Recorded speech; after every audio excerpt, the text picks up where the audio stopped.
I was extremely upset with the religious community's attorney on many fronts Wednesday night at the committee of the whole meeting. While his presentation was certainly a cluster, it was not the type that Mr. Riccardi thought he was presenting. Using a veiled threat that if the cluster doesn't get their variance, maybe a rooming house or a social club could go there. Wouldn't that be more of a threat of harm to the cluster as a neighbor in the borough? Wouldn't that be cutting the cluster's nose to spite its face? I ask you to call that bluff. The cluster stated that 99% of their residents that they service come from the 19464 zip code. I would like to point out that that zip code also includes the Rolling Hills and the Walnut Ridge developments located in Lower Pottsgrove, and the Bright Hope community, which is quite a distance from the core area of Pottstown. These clients must travel several miles to benefit from the cluster's handouts.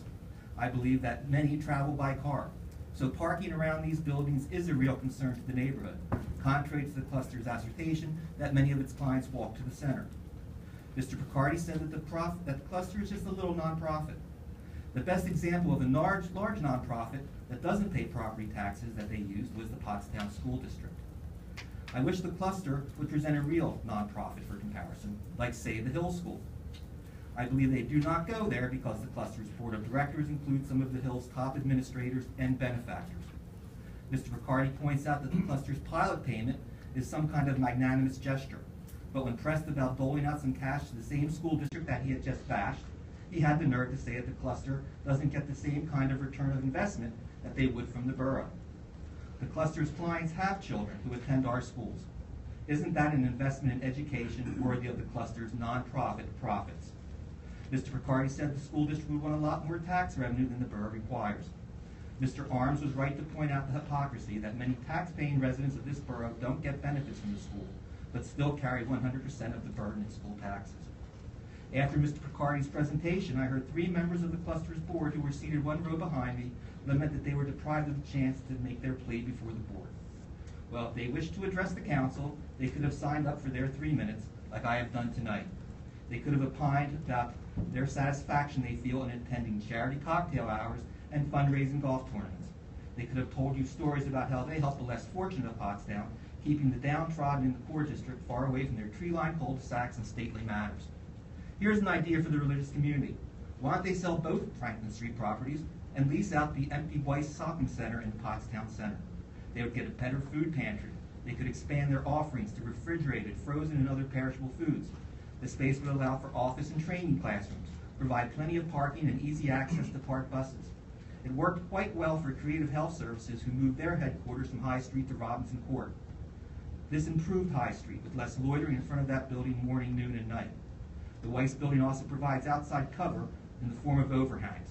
Don't the clientele of the cluster deserve more dignity than to stand outdoors on Franklin Street for hours each day in cold, heat, snow, and rain, awaiting their weekly rations?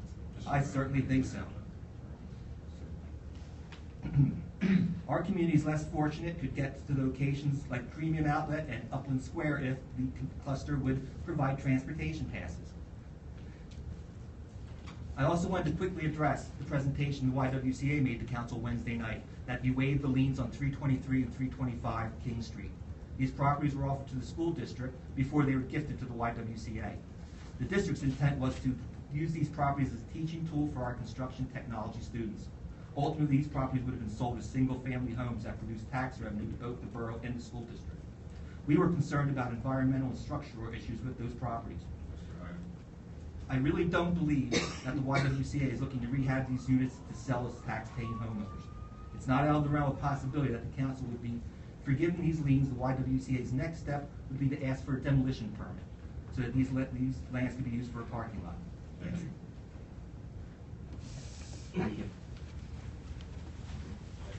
Tom Hilton. Thank you. As you know, Mr. Riccardi said last week that he'll be addressing the school board, and I'll reserve my comments for that time when he comes before the school board. About 2 weeks ago, I became aware that the borough has done a new budget. I say new budget, what I would call an explanatory budget, and I was able to get a copy of that budget last week and had the weekend to read it over, and I want to very sincerely compliment Mr. Flanders and Janice Lee, who I understand did the heavy lifting on that. It's really an outstanding job. I've learned a great deal. I'm going was very impressed with how well she laid out all the various functions of the borough and how it does its accounting. And I think it's a really, really helpful tool, and I hope that we in the school board can follow your good example when we put out our new budget to be adopted in June. I also wanted to comment about the Citizens Academy. I want to compliment Cheryl. I didn't know that right. Cheryl Miller on that Citizens Academy. I read the syllabus on the website, and I decided to apply. I sent my application in. I'm just hoping that I can pass the background check.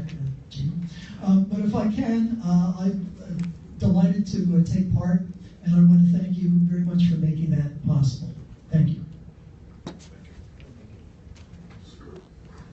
Any question?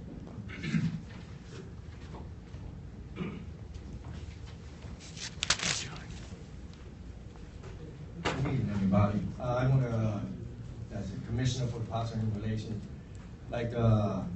concerned about some of the comments that was made about if we have a commission in Pottstown that would drive businesses away and union grievances. I don't understand how that would be. But as a commissioner, I'm involved with the commission to help develop relations between human relations. For example, Human Relations has a contest that we submitted to the Pottstown School District, an essay on diversity. What does that do? Develop relations between humans. It helps different kids as they grow older to learn and understand and interact with kids from different backgrounds, from different cultures, from different religious backgrounds. Again, human relations, developing relations between humans. Two, I have an initiative that I have presented by email to some of the commissioners about having fire training in the Pottstown community. That's in response to the NAACP in Norristown. Their fire training is a result of a child being burned up in a house.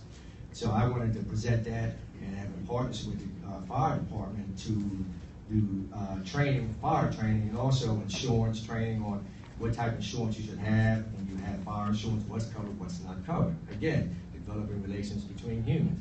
But the third thing is the enforcement part. I think we need enforcement as a Human Relations Commission, and that's based on Mr. Al Dunn, my fellow commissioner. He had a case that he was dealing with that was a landlord-tenant case. It had to do with an individual who had mental health issues, and there's some type of law here in the borough or rule that has 3 strikes. This gentleman had 3 strikes. The landlord got fined, he had to pay his fine, and Al Dunn came down to the borough numerous times to try to get this resolved. He got no response, and I believe the reason why he got no response and nothing was done was because we have no enforcement rights. But the bottom line is this young man would have been put out on the street with mental health issues with nowhere to go. That's insensitive, that's inhumane.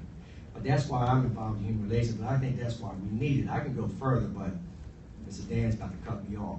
But I really am concerned about, and I'd like to know where the comments came from and what facts and what you have to say that if you have a Human Relations Commission in Pottstown, that would drive businesses away.